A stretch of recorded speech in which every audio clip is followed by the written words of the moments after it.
अशोक खरातला सजा होणार नाही, तो बायजत बरी होणार आणि कुठलाही कोर्ट त्याला सजा देऊ शकणार नाही. हा व्हिडिओ पूर्ण बघा.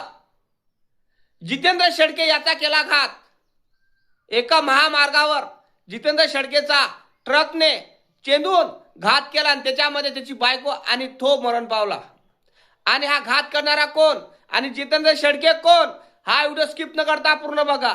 जितेंद्र शेळके हा अशोक खरातचा जितेंद्र शेळके अशोक खराचा अनुयायी नव्हता.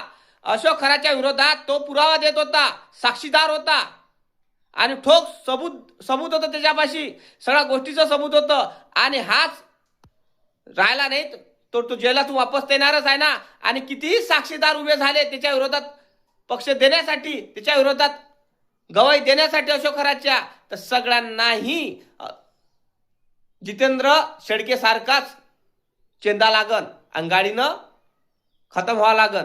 कारण जेवढे व्हिडिओ आपल्याला टेबल विधीचे दिसले सोशल मीडिया सगळे डिलीट मारल्या जाणार. कारण याच्या मागं मोठं कारस्थान आहे. मंत्री संत्री लोक आहे याच्या मागं, मोठ्या लोकांचे हात आहे. त्या हा हरामखोराला सजा होऊ देईल का? विचार करा तुम्ही, होऊ देईल का? नाही ना. म्हणून सांगतो, अशोक खरातला बायजत बरी होणार तो आणि कुठलाही कोर्ट त्याला सजा होऊ देणार नाही. कारण त्याच्यामध्ये साक्षीदारच राहणार नाही, प्रूफच राहणार नाही. कोर्ट मागते प्रूफ, मग काय सुटला अशोक खरात. नक्की कमेंट करा कोणी केला असेल घात त्या जितेंद्र शेळकेचा.